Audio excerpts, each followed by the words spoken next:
the NFL over a claim that he suffered from CTE.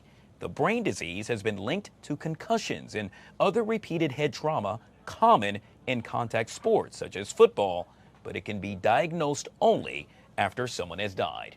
Joining us now to discuss this and so much more is Dr. Renee Exelbert. She's a certified psychologist and kind enough to join us right here on the Live Zone. Dr. Exelbert, always good to see you. Welcome back to the show. Thank you, Guy.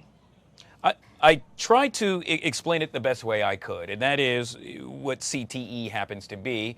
Yet again, I'm not a professional, and you are. And so in that sense, in that realm, can you elaborate?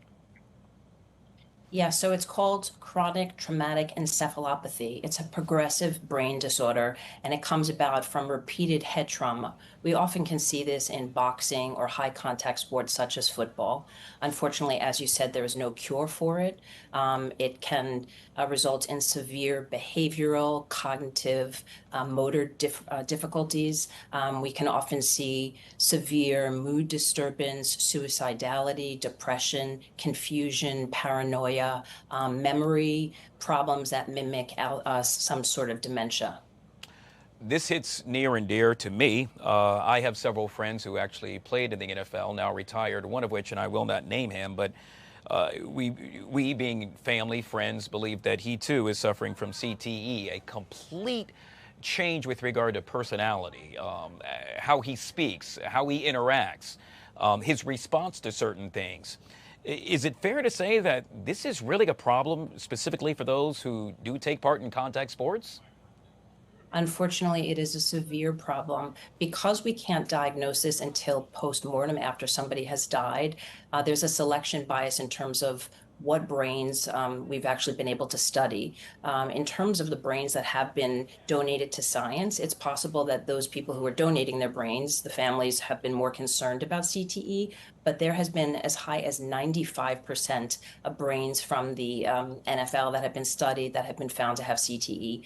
Additionally, Harvard just recently ran a study that found that of previous players, over 1/3 believe that they have these symptoms. And so it's really, really challenging because the earlier a player is exposed to these repeated blows to the head, the more progressive the disease can become. And unfortunately, people don't realize that this is happening to them until they've experienced, repeated blows to the head. And it can show with symptoms like confusion or Mm. headaches. And it's only over time where you might start to see severe behavioral disruption. We have seen over the news in repeated years players like Aaron Hernandez, who was, accused of murder, right? He committed murder. He actually was found to have CTE, and believe it or not, O.J. Simpson at one time had also remarked that he thought that he might have had CTE. So Wow. there is this, predominance of these players who have experienced this, and unfortunately, the longer somebody is playing, the more at risk they become. Dr. Exelbert, yet again, I don't want to make this about myself, but I feel my experience, perhaps many others would want to have a better, more clarity, if you will, and perhaps you could provide just that. And that is, I attended a UFC fight and was lucky enough to sit cage side, next to the doctor, if you will. He said to me that that happens to be one of the safest sports with regard to contact sports. And I looked at him and said, dear God, there's blood splattering all over.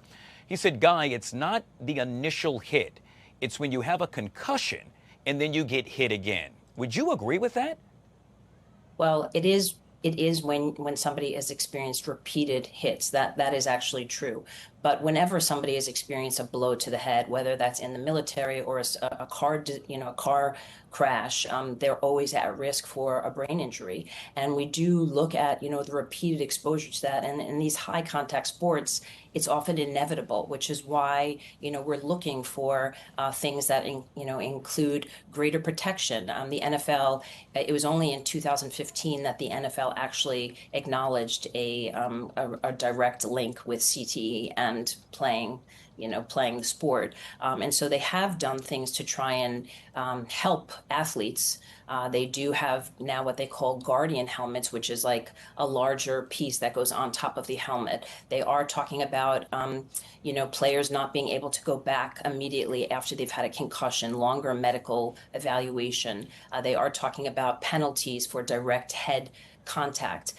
In terms of the boxing, we actually first learned about CTE through something called punch drunk symptom, which came from boxing years ago.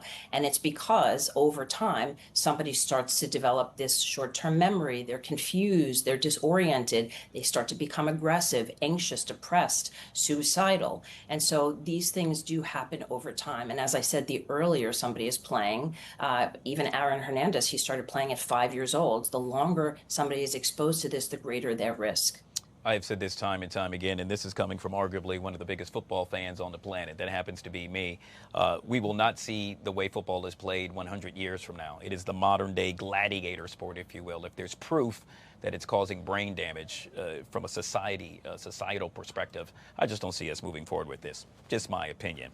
What role do you think public awareness campaigns should play with regard to educating people about CTE? Well, I think that we're starting to see parents at the earlier levels becoming more concerned. That's why, flag football is becoming more popular. I do think that parents need to know that when their children are involved in any high contact sport, whether it be hockey or even, for girls, whether it's, any type of blow to the head, people should be wearing helmets. So parents in general need to be aware of these. Players need to be aware that if they're experiencing any kind of headaches, they should be talking about it. They should be taking time out. Coaches need to be more involved. So we do need to be having a greater education in terms of, what people are aware of and in terms of symptoms. And we really do need to be really taking these interventions quite seriously. It's not just about, you have a concussion, give a little time and then you'll get back. It's really, really important that there's chronic neurological evaluations and that we're starting to observe over a period of time what is happening to somebody. And we're really starting to be aware of, how many times they're being hit, how long they're playing. That sort of thing, because it is something that is, chronological and pervasive and that you're not really aware of until a longer period of time. Well said. Yet again, we have been speaking with Dr. Renee Exelberg, certified psychologist, kind enough to join us on the Live Zone. Truly appreciate your time. Thank you so much for coming on the show. You guy.